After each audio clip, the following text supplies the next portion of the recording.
issue of the Holocaust, I think, is really ironic because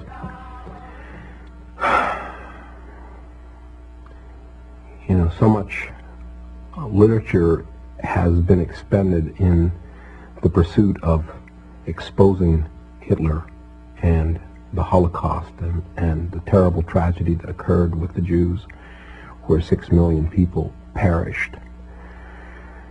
What most people in this country fail to realize is that the model for that was here, was the treatment of our Indian people, was the model for Hitler, and he said so. He wrote it down, and he said that the prison camps here were the model for the prison camps.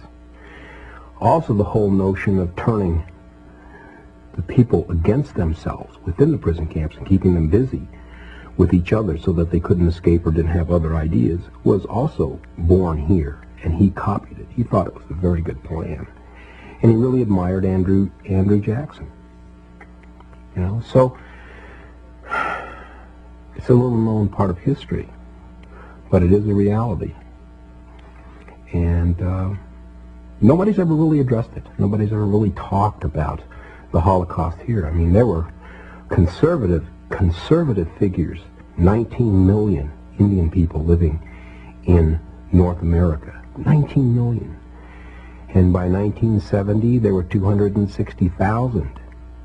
They didn't move to Hawaii, or they didn't go to Sweden. Where did they go? They are gone. They were gone. Killed. Murdered. But 19 million people. That's not a Holocaust?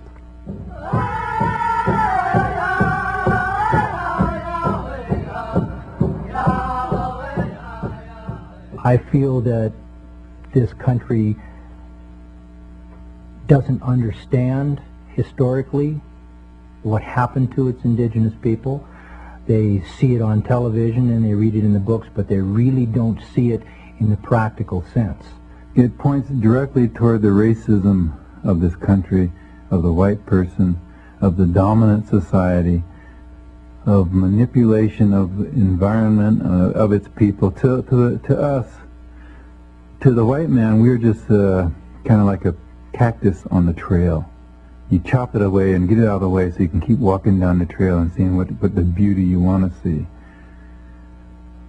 I think that one of my goals is to have our people look at themselves and stop dancing for white people and saying we're so pretty. I want us to say, look what you've done to us. Look what you've taken. Look at the beauty we had and still have to offer you. And stop treating us like subhuman human beings, because we don't deserve it and we don't need it. For more than 500 years, American Indian people have been subjected to the ever-changing whims of the white man, who with sword in one hand and Bible in the other, swept across this land like a plague of locusts. What the people of the United States did not know was that their so-called enlightened nation was setting an example that would be followed in the 20th century by some of the worst butchers known to man, including Adolf Hitler. In his biography of Hitler, John Toland wrote, "Hitler's concept of concentration camps as well as the practicality of genocide owed much." John Toland wrote, "Hitler's concept of concentration camps as well as the practicality of genocide owed much, so he claimed, to his studies of United States history, and he often praised to his inner circle the efficiency of America's extermination by starvation and uneven combat of the red savages who could not be tamed by captivity." In their efforts to deal with the original inhabitants of this land, the European and then the American governments tried many different approaches. First they tried subjugation. Then, when that failed, extermination. And when that wasn't totally successful, Then came the reservations. And the land set aside for reservations in the 1800s was generally the most worthless land that could be found. Indians were relocated to these lands for as long as the grass grows and the rivers flow, unless, like in the Black Hills of South Dakota, valuable mineral resources are discovered on that land, and then the Indians are uprooted and relocated again. The enrollment issue originated with when the government set up reservations. They signed up the Indians who were assigned to that particular reservation. They took a roll, as it were, at that time. Everybody was given a number so that they could identify the people who were reservation-bound Indians, because reservations and the inception were no more than glorified concentration camps. Indians were forbidden to leave them. And so you were given your tribal identity right then and there by the United States government. It's another labeling system. There probably was an importance for it at the time, to find out numbers of indigenous people. And now it's almost being used against us. And for a lot of the Native American, Indian, whatever you want to call them, don't have a number to rely on, and for assistance, for even being considered a part of us, of the rest of us. They're put out, or put aside, pushed away, and saying, you don't qualify, even though they may have a higher blood quantum than myself. And so I don't see it where it's being used in a way to be beneficial to us. It's just a way of being controlled again. When you take prisoners, you write down their names and give them a number. That way you can keep track of them. It's a very simple process. It's done in every war. It's done in every time one group of people conquers another group of people.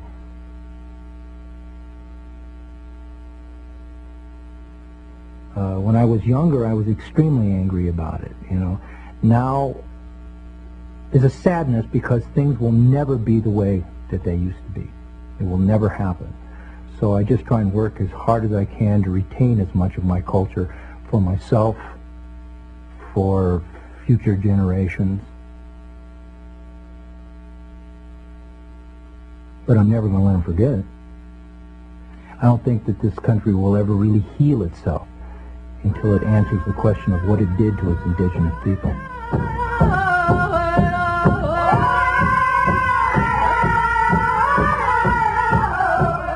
But confining Indians to reservations wasn't enough for many hawkish political and military leaders. Nothing short of total annihilation of the American Indian was acceptable in their eyes. Colonel John Chivington, known as the Fighting Parson and head of the 1st Colorado Cavalry, told a gathering of church deacons, "It is simply not possible for Indians to obey or understand a treaty. To kill them is the only way we will ever have peace and quiet." Later that same year, he led 700 soldiers on a surprise raid against a peaceful band of Cheyenne who were camped along Colorado's Sand Creek. Just before the dawn attack, he told his men, "Kill them all, children as well. Nits make lice." 400 people, mostly women, children, and elders, were murdered that day, as an American flag and a white flag of peace flew high over the camp's tallest teepee. As tribe after tribe was successfully depopulated, demoralized, and imprisoned on reservations, political winds shifted and extermination began to fall out of favor. Assimilation became the new byword of a concerned citizenry, and so an educational model to make Indians into imitation white men was proposed.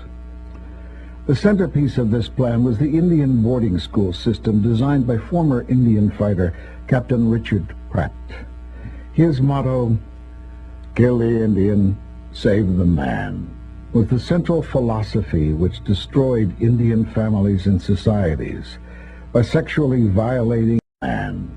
Was the central philosophy which destroyed Indian families and societies by sexually violating and brainwashing generations of Indian children into believing that their language, culture, clothing, and their very identity was evil. In actuality, the effect of the boarding schools was far more devastating and far-reaching than its creators ever conceived. It is now recognized that the boarding school experience has affected multiple generations of Indian people with such symptoms as alcoholism, drug abuse, incest, sexual abuse, and other major dysfunctions. Almost every Indian person alive today, no matter how successful, carries the residual psychological scars of yesterday and must grapple with the question, when it's all over, will I be Indian or white?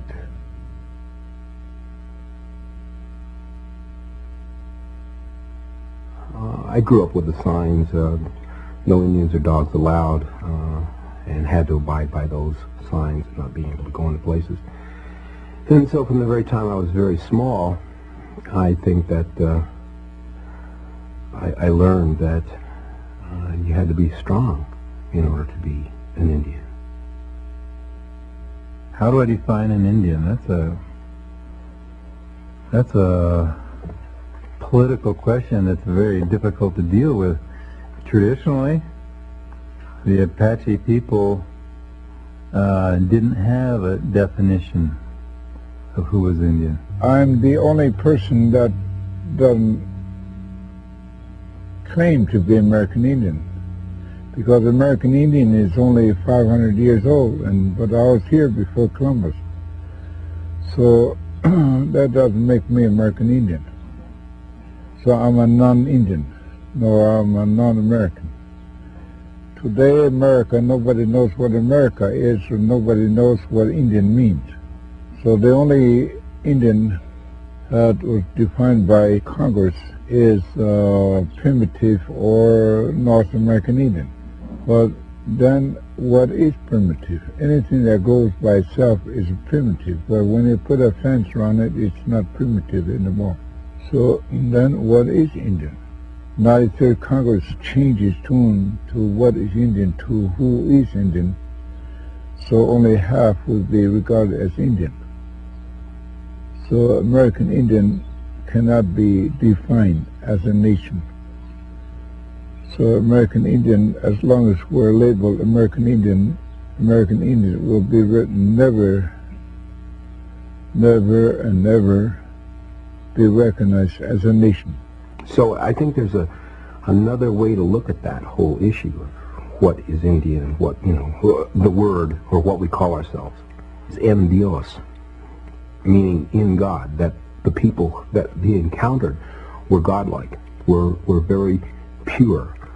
And that en Dios became Indio, which became Indian.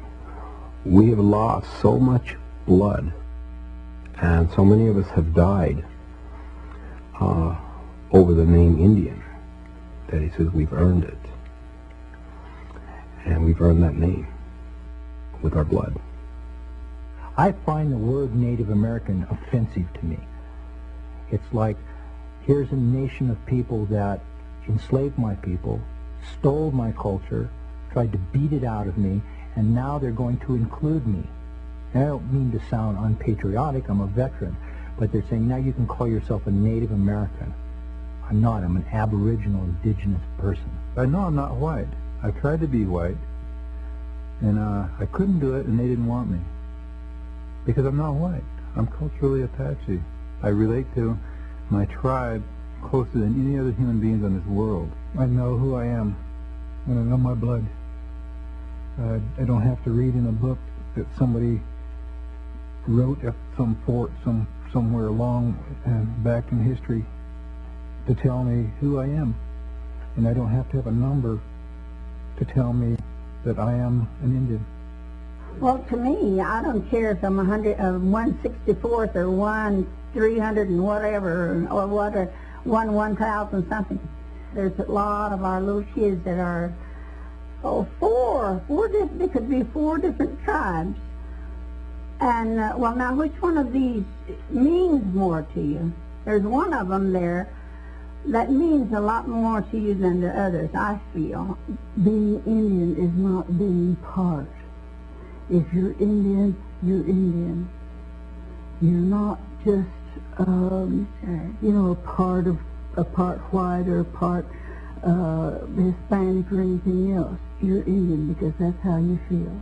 When you grow up and you have an Apache mother or a Comanche or whatever, if she's 15 tribes, but she sings the lullabies to you of whatever tribe she feels, she knows, then you're going to feel the dominance of that in your life.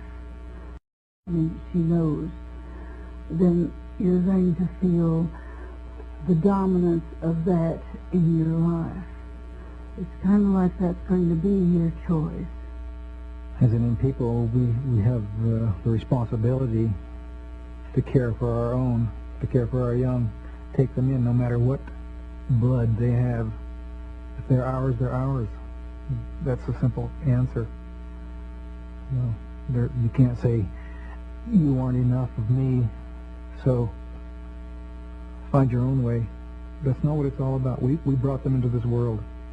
So what happens when this young guy comes up to the drum and he looks black and he says, my father is such and such and my mother is such and such and I'm Indian? What do you say? And I want to learn the song. What do you say to him? And he said, you better make a place on the drum for him and have him sit because he's one of us. My mother was only half Apache, but that's always, I've never felt like I was anything but Apache. We've always, because my father was always singing and always teaching us about Apache, so I felt like we were Apaches, and that's all we were. And I think my mother felt that way too, because she never said anything about being white. It was always Apache. Everything she did, she made dresses and she beaded and made purses and all kinds of things, and she made those, and they were Apache, and that's what she wanted to teach us, to dance Apache, to sing Apache. And that's what I'd like to give to my children, to help them to realize that they're Apache. And one of the things we went to was something in Oklahoma, and there were all these people in their minks, and their tuxedos and their formals and everything. And my daughter asked me, she said, Mama, how do you feel? You're wearing an Apache dress, and all these other people are all dressed up. I said, I feel like I'm the most beautiful person here. I said, because I'm Apache. And that's the way I feel.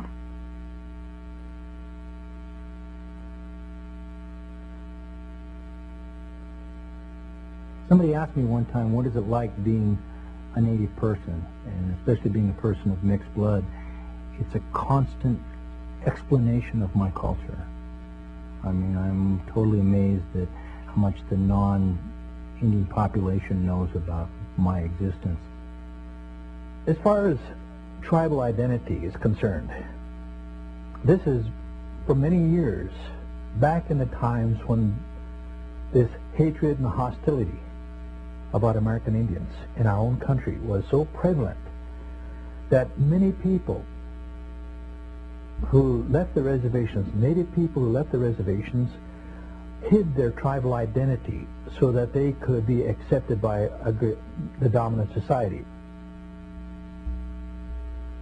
Because Indians were being relocated to the cities by the thousands to empty the reservations so that the termination policy could be effected, we suddenly had an explosion of urban Indians.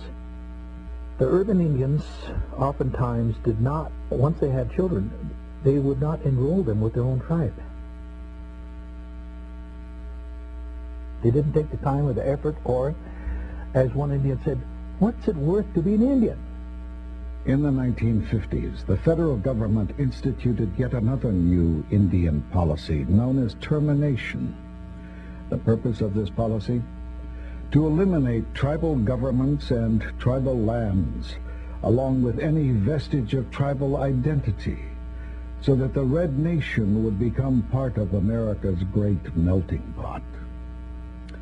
A major part of this program launched another relocation campaign which offered training, jobs, and a part of the American dream to any Indian who would leave the reservation and move to the city. What most Indians who signed up for the relocation program found instead was isolation, alienation, and further disintegration of their culture and identity. And so this policy became one more chapter of the American Holocaust. But relocation is not a dead policy of the distant past. It is an active policy of the present day. By order of the U.S. government, more than 12,000 Navajo people have been forced in the last 25 years to move from their traditional homelands on Big Mountain in Arizona, to be resettled one more time on land nobody wants. Contaminated desert bottomlands of the Rio Puerco, downstream from the largest radiation spill in American history. The reason for relocation this time? The discovery of one of the largest coal deposits ever found in North America. The most recent law which strengthened and accelerated this forced removal was introduced by Senator John McCain and signed into law in 1998. Because as Indians, we're not pulling together. We're so fragmented, and still that's the white way to break us up, make us weak. And we are strong, but we're so far apart from one another, make us weak. And we are strong, but we're so far apart from one another and can't come together on the issues.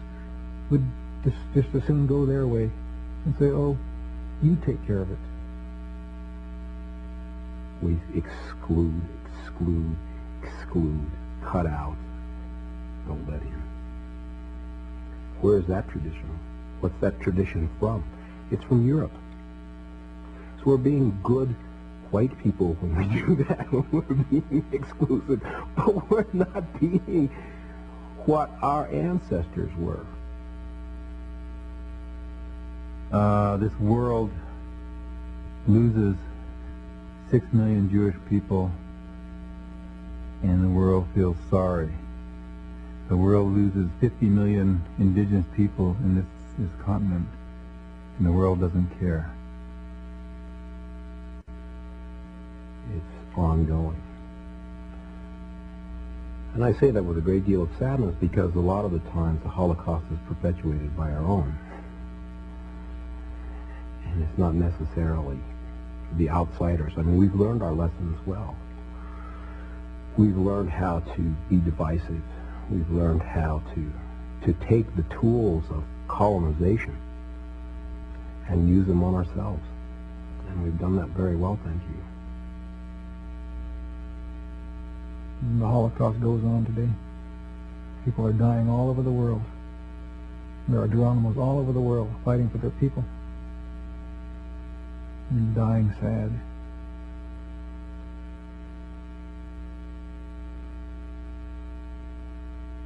All I know is all these years of what Western civilization has tried to do to indigenous people that we still endure. I'm proud of my people, and I'm proud of who I am, and what they did and what they stood for.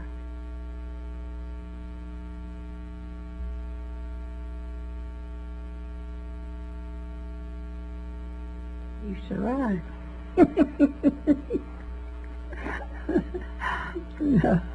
We've always survived, and we're still surviving.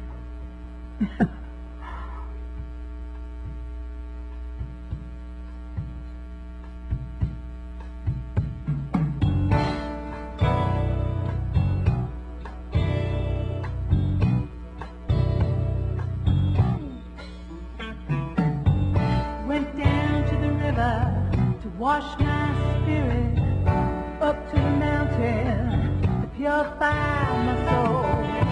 Dance to the sun. Pray for the one who can't help himself no more.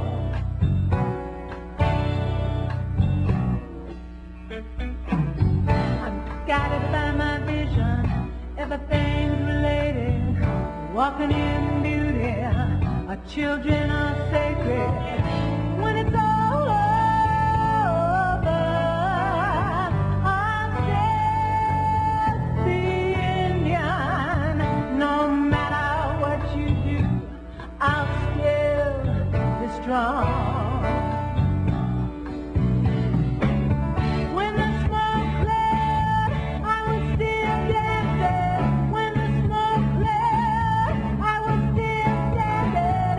And General Sheridan said, the only good Indian is a dead one in the white land, digging up our grave.